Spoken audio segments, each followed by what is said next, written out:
Fala, meus nerdolas, meus total, meus gordolas, tudo bom com vocês? Aqui é o Mafinha Ishi, mas o OK Nerd, seu espaço para falar de cultura pop e cultura nerd.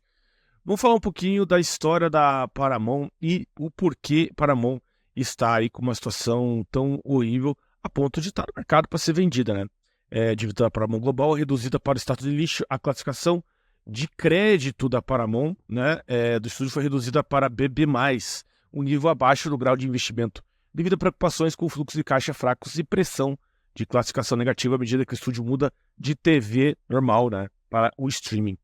A SP Global foi oficialmente rebaixada, né, oficialmente rebaixou para a Paramount Global por causa da sua dívida para o status de BBB+, a partir do BBB-. Não sei isso aí. Isso aqui é de investidor aí, procura aí no Google isso aí, encontrar como que significa isso.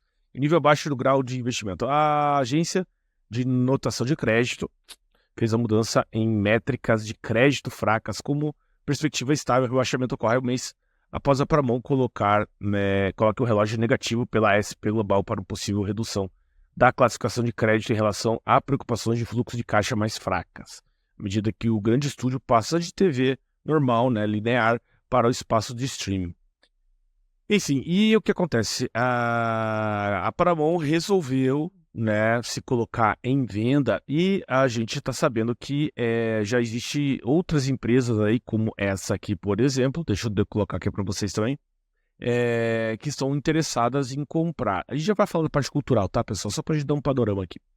O preço das ações globais da Paramount sobe à medida que o acordo com a Skydance Media fala sobre o progresso. Então, a Skydance está pensando em se fundir com a Paramount, né, para eles poderem levantar o capital de giro para que possa haver a transição para o streaming, correto? Então, é uma possibilidade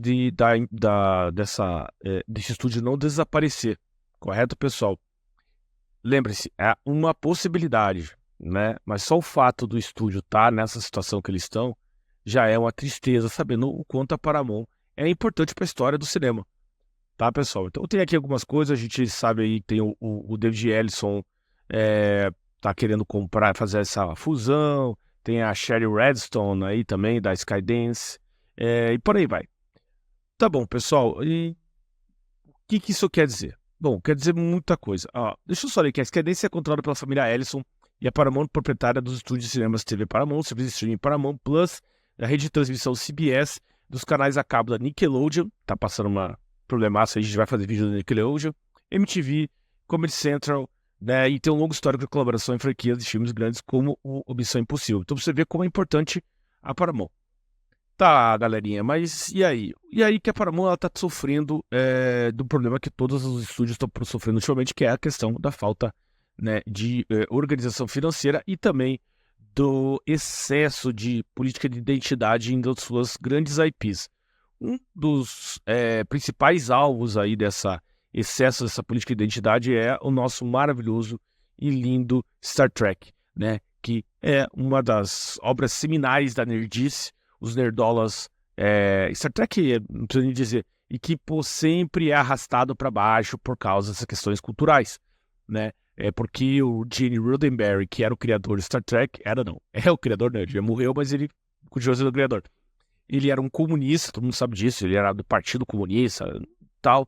E Star Trek é uma alusão, sim, né, a uma utopia comunista. Ninguém é idiota, é burro, né, sabe muito bem disso. Mas todo mundo sabe também que o Gene Roddenberry, no final de sua vida, já havia rejeitado bastante do pensamento comunista que ele tinha lá na década de 60, quando ele cria Star Trek, principalmente depois da Primavera de Praga, depois que a União Soviética mostrou como é totalitária, assassina, né? Como eles esmagam as pessoas que querem liberdade, né? Porque, infelizmente, muita gente não entende isso, mas naquela época, muito daquela pessoal que era de esquerda, que era comunista, principalmente nos estúdios, aqui no Brasil também tinha, eles tinham absoluta certeza que a União Soviética era um paraíso, porque eles só recebiam esse tipo de informação, correto? Não é que nem hoje você entra no Google e você diz, tá feia a coisa lá, entendeu? Então, assim, eles achavam mesmo que era uma utopia quando houve a Primavera de Praga, quando se esmagaram as revoltas, né, na Tchecoslováquia. O que acontece? Eles descobrem que o regime do Stalin, acho que não era mais Stalin na época, mas o regime soviético era tão totalitário como o regime bigodista e tal. Isso foi uma decepção para muita gente, outros não foi, foda-se, vamos fingir que não viu, e muita gente de bom coração, que era comunista por ter um bom coração, por achar que as coisas têm que ser divididas, que o capitalismo é predatório e tal, passaram a ficar bastante desacreditadas, né? Bastante decepcionadas, essa é a palavra que eu queria, com o comunismo. Por que eu tô falando esse puta parênteses aqui? Porque muita gente ainda fica insistindo que Star Trek é comunista, concordo, a premissa é essa, a Federação de Planetas, tá ali, né, cara? O problema é que o Gene Roddenberry já não era assim, principalmente porque ele contribuiu para produção e a direção de Star Trek New Generations. Então, ali mesmo, em New Generations, você vê vários elementos de questionamento a esse papel aí do comunismo. Tanto é que a gente tem os maquis, né, ali em uma citação aos maquis, é no New Generation mesmo. Depois, em Deep Space Nine, você tem muito mais um aprofundamento dessa questão. Quer dizer, é uma utopia para o pessoal do centro da federação, mas a galera que está na borda está tomando porrada. Então não é tanta utopia assim, né? Bom, tudo bem. Um dia a gente conversa sobre isso. O que acontece?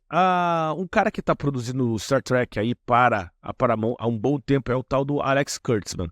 Todo mundo conhece esse cidadão. Alex Kurtzman cria lá da Bad Robot, né? Do J.J. Abrams. E ele pode ver aqui que ele produziu todas essas preciosidades aqui, ó. A Múmia, Star Trek Discovery, o Star Trek junto com coisa, Picard. E esse cara é extremamente SJW. É um extremo esquerdista. E é por isso que a gente tá vendo a grande bosta que é Star Trek Discovery. Eu sei que muita gente gosta, principalmente o pessoal aí fala, pô, mas não é tão ruim assim Star Trek Discovery, tem os seus momentos, concordo. Tem um outro momento aqui, inclusive eu acho essa atriz aqui muito boa, né, que faz a Michael Burnham, eu acho ela linda também, tem esse detalhe. Mas a grande questão é o seguinte, cara, é uma bela bosta, né? Há um excesso, uma tentativa excessiva, né, de você trazer, né, a militância e a ideologia para Star Trek. E assim, é muito difícil você explicar isso para um cara SJW, um progressista, porque ele vai ficar com todas as armas em punho e vai falar, mas Star Trek já é diverso, Star Trek já trata de inclusão. É claro que é, rapaziada, é claro, Star Trek sempre foi isso. Tanto que a Tenente Uhura era uma mulher negra que estava na ponte meio à segregação racial dos Estados Unidos. Eu sei, eu sou um cara. Eu quero que você escuta o que eu tô falando. A questão é o seguinte, a questão é que há formas de você se contar a história. Eu de novo tô aqui falando a mesma coisa, mas quando você abandona o espírito da série, o espírito da lore, para que você coloque a sua mensagem não vai ser passada, cara. E as primeiras temporadas de Star Trek Discovery são tenebrosas nesse sentido, sabe? Tenebrosas, né? Assim, chega a ser até patético.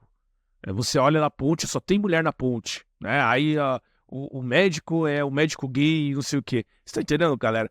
O problema não é que tem isso, é que isso aí vira, tipo, o foco. O cara não sabe ser sutil. E aí ele afasta os fãs. Uma galera que eu conheço que gosta de Star Trek, inclusive o nosso querido Ratão, um abraço Ratão, não assiste Discovery, cara, porque não tem condição.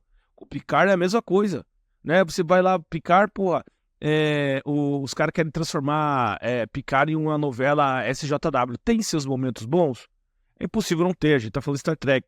Star Trek tem 60 anos de história, tem muitos momentos bons nessa série, porque os caras pegam elementos antigos, misturam ali, entendeu? E, porra, assistir o Picard, né, com o nosso querido ator que fez o Jean-Luc Picard aí, o Patrick Stewart, é uma maravilha, né? Porém, precisa ter um roteiro bom, como a gente sempre fala, correto? Enfim. O Alex Kurtzman acabou meio que destruindo Star Trek no meu ponto de vista, tá? O pessoal, muita gente gosta, diz que essa quinta temporada começou muito bem aí Discovery. Eu confesso que eu não tô assistindo mais, a minha esposa assiste Star Trek Discovery, ela gosta, mas, né? Ela talvez não seja tão fã do conteúdo do Star Trek, apesar de ela assistir quase tudo menos de Space Nine. E tem o Strange New Worlds, que eu comecei a assistir alguns episódios, eu achei interessante, não vou mentir pra vocês, eu achei legal, porém ainda assim tá muito além do que poderia ser, o que foi uma New Generation, inclusive outras séries mais fracas Star Trek, como por exemplo a Voyager ou a Enterprise, né? Na minha concepção, eles não pegaram o espírito de Star Trek ainda, tá? Eles ficam naquela ideia de fazer uma história contínua. E Star Trek não se trata disso. Star Trek é episódios fechados, né? Ou como eles chamam, série procedural. Começa um episódio, termina de vez em quando tem uns episódios, 1, 2, 3, um ligado no outro, mas o resto é a vida do dia a dia da federação, cara. Entendeu? Como é que os capitães eles se deparam com situações inusitadas, porque aí você pode, em todo episódio, fazer uma grande análise, né? O problema é que isso não está sendo feito. Strange New Worlds eu vi ali que estão fazendo um pouquinho. Tem também, é claro, a animação, Lower Decks, isso aí eu não tô assistindo, dei uma olhada ali no desenho e falei, puta, isso aqui não é pra mim, entendeu? Infelizmente, na minha concepção, muito da quebra da Paramount é essa incapacidade, como outros estúdios, de lidar com propriedades intelectuais tão maravilhosas, tão amadas, e também, e aí eu digo, porque eu me sinto assim, eu não interessa o que você pensa, se você acha isso ou não, mas eu sei que grande parte dos nerdolas do mundo pensam assim, porque eu fiz pesquisa para fazer esse vídeo, então eu vi muitos nerdolas do mundo pensando assim, é que os caras odeiam a gente. Eles odeiam os fãs de Star Trek. Quando você vê uma reportagem, os fãs de Star Trek abraçaram o Discovery, é mentira. Não abraçaram, tá? Não abraçaram. Então, assim, aí complica. Os fãs odeiam, não assistem, né? O que sobra é um ou outro aí. Porque quem que engaja, quem que dá a fama para Star Trek? Star Trek sempre foi um clubinho pequenininho de pessoas que assistiam no mundo. Nunca foi uma parada mainstream. Star Trek nunca foi um negócio, uau, né? Apesar da importância, ele tem mais importância cultural do que quantidade de pessoas. Não é o Star Wars. Star Wars não, Star Wars era massificado. Star Trek não era massificado. Manja, sempre foi essa comunidade puta, muito engajada que fez Star Trek. E os caras simplesmente abandonaram essa comunidade. Porque a gente envelheceu, né? Porque a gente ficou, entre aspas, reacionário, conservador. E não é isso que Star Trek representa. E temos que fazer a diversidade. E aqui, galera, eu sou muito tolerante com isso. Poderia ter feito à vontade essa questão da diversidade, porque faz parte da ideia de Star Trek. O problema é contar história, não sabe contar história. Alex Kurtzman fica enfiando na nossa cabeça e na nossa goela aí umas coisas que não tem sutileza. Coisas que são meio... Porra, cara, que é isso? Você tá entendendo? Enfim. Esse também é um dos motivos da Paramount tá quebrando do jeito que tá quebrando, tá? E a gente vai ver agora a fusão dela com a Skydance, vamos ver o que vai dar, sei lá, né? A galera que apostou no streaming pós-Covid se fudeu, né? Se ferrou bastante e tá todo mundo aí com dificuldade. Eu quero ver a hora que chegar os filmes feitos por inteligência artificial aí que essa galera vai ficar com medo, né? Beleza? Então é isso, meus amiguinhos. Muito obrigado pela sua atenção. Não esqueça de se inscrever no canal aqui.